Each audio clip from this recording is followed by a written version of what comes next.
देवल जी, राधे राधे। एक इनका इसी के साथ का एक क्वेश्चन है। महाराज जी, आपके चरणों में कोटि कोटि प्रणाम। महाराज जी, पढ़ाई क्यों आवश्यक है? क्योंकि अभी हमें यही सिखाया गया है कि अगर पढ़ाई करोगे तो उच्च पद प्राप्त होगा, अच्छा धन कमाओगे। क्या धन कमाना ही पढ़ाई करने का लक्ष्य? नहीं नहीं, बहुत सुंदर है पढ़ाई पढ़ना। अच्छे पढ़ लिख करके अगर मास्टर बने, डॉक्टर बने, कुछ भी बने तो आप हमारे राष्ट्र सेवा करेंगे। धन तो एक गौड़ विषय है। गौड़ का मतलब दूसरे नंबर का विषय है। धन मिलेगा, उससे शरीर पोषण होगा, परिवार का पोषण होगा, वो बात अलग है। लेकिन हम केवल जीने के लिए मनुष्य थोड़ी बने। हमारा एक कर्तव्य है, हम राष्ट्र सेवा में, हम एक डॉक्टर बने तो हजारों की जिंदगी बचाएंगे, मास्टर बने तो हजारों को पढ़ा लिखा कर। अपने लोग स्कूले में तो पढ़े हैं ना, तो राष्ट्रपति और प्रधानमंत्री कहां पढ़े? स्कूले में तो पढ़े हैं ना। तो अगर मास्टर बनेंगे तो तुम्हारे स्कूल से पता नहीं कौन कौन पढ़कर क्या क्या बनेगा। आप कुछ तो बनेंगे ना भारत के, कुछ तो होंगे, एक हिस्सा तो होंगे कहीं ना कहीं समाज सुधार के। तो उसका लक्ष्य क्यों ये रखे कि धनी लक्ष्य है, राष्ट्र सेवा लक्ष्य है? आप कुछ, एक किसान है तो 100 मन गेहूं पैदा करता है, 100 मन थोड़ी खा जाता है, वो समाज की सेवा में जाता है। भले अर्थ लेता है लेकिन अर्थ बात अलग है। अर्थ खाओगे क्या? खाओगे तो अन्न ही ना। तो वो पैदा करता मेहनत से, तो राष्ट्र का सेवक हुआ कि नहीं हुआ? एक चंद रुपए मेहनत बलपूर करके अन्न पैदा किया और बड़े बड़े सब देश विदेशों में अन्न जाता है, लोग खाते। हर व्यक्ति का राष्ट्र सेवा में योगदान है।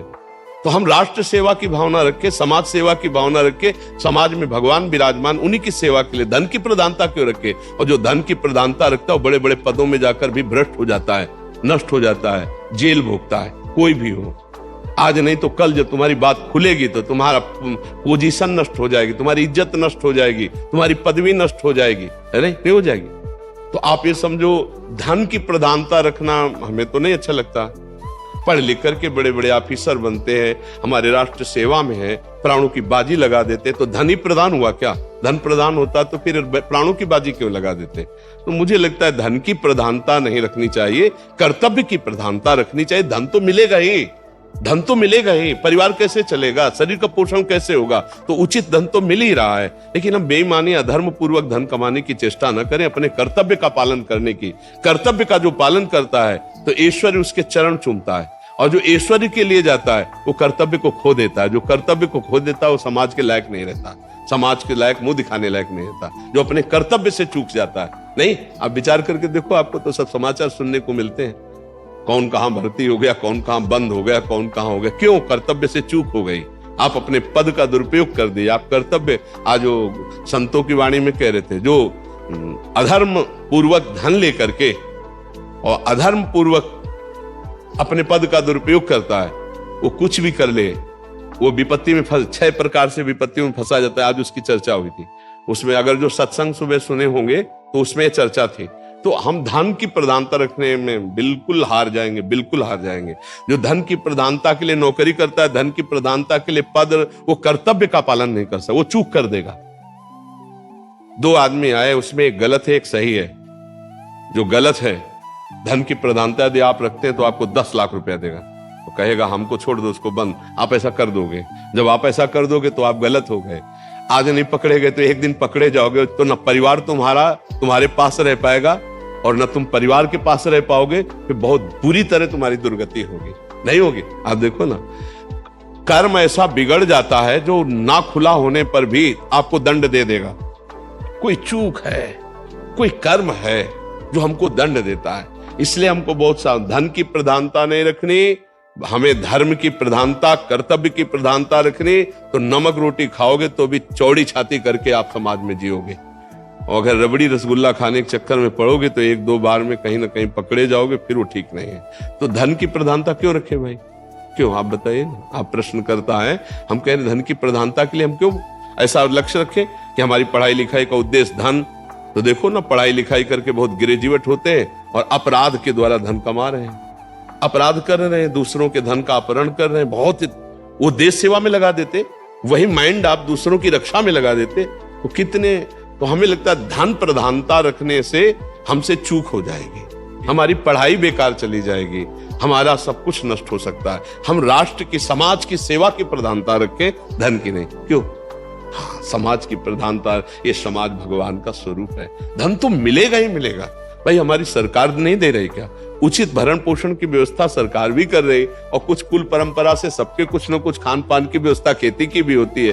तो हम समाज सेवा करें, राष्ट्र सेवा करें, जिससे भगवान प्रसन्न हो जाए, धर्म की रक्षा हो, हमारा राष्ट्र समृद्ध हो, तो हम भी उसी में तो हैं, हम भी सुखी रहेंगे। और ऐसा क्या कि इकट्ठे हमने ऐसी गलती कर दी कि सब नष्ट भ्रष्ट हो गया। परिवार वाले पढ़ा लिखा कर गर्व करते हैं कि हमारा बच्चा अमुक जगह है, और जब बच्चा से गलती हो जाती तो ये बोलना मुश्किल हो जाता है कि हमारा बच्चा अमुक जगह था। रिश्ते नाते परिवार सबके मतलब चेहरे उदास हो जाते हैं, और वो उसका स्वयं जीवन संकटपूर्ण फंस जाता है। इसलिए बहुत धन की प्रधानता ना रखा जाए, धन तो मिलेगा ही, अपने कर्तव्य की प्रधानता रखी जाए, समाज सेवा, राष्ट्र सेवा, धर्म पूर्वक कर्तव्य का पालन, तो समाज सुखी हो जाए। ठीक है ना भाई? हाँ, ये नौजवान सब भाई इस बात पर ध्यान दे, धन का महत्व रखने से हानि हो जाएगी। धन का महत्व है ना, तो ना जीव का महत्व रह गया, ना समाज का।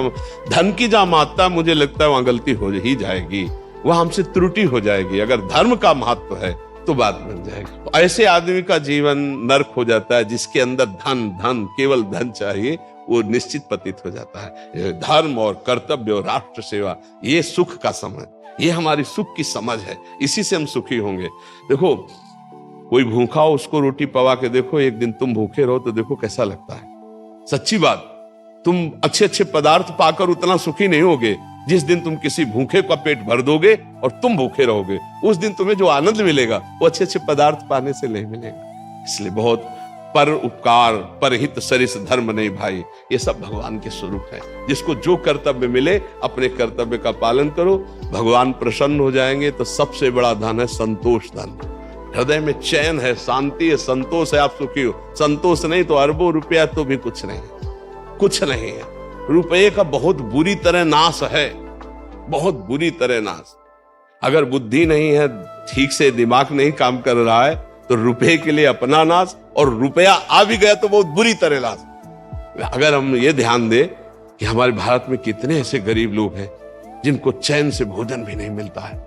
धन का सदुपयोग ये है कि हमारे कितने गांवों में ऐसे गरीब भाई हैं जिनको मिर्च और रोटी पेट भरने के लिए नहीं। आप सच्ची मानना, अगर हमारे भारत का धन भारत में ही रहे और भारतीय ऐसे नागरिकों को जाए तो वो आशीर्वाद देते कि बेटा और बहू तुम्हारे सुखी रहे, तो हमारी तो बात थोड़ा कम अच्छी लगेगी सबको। सही सारे चल रहे हैं, जितने भी आपकी बातें हैं सब सुधर रहे हैं, जिंदगी बन रही है सब।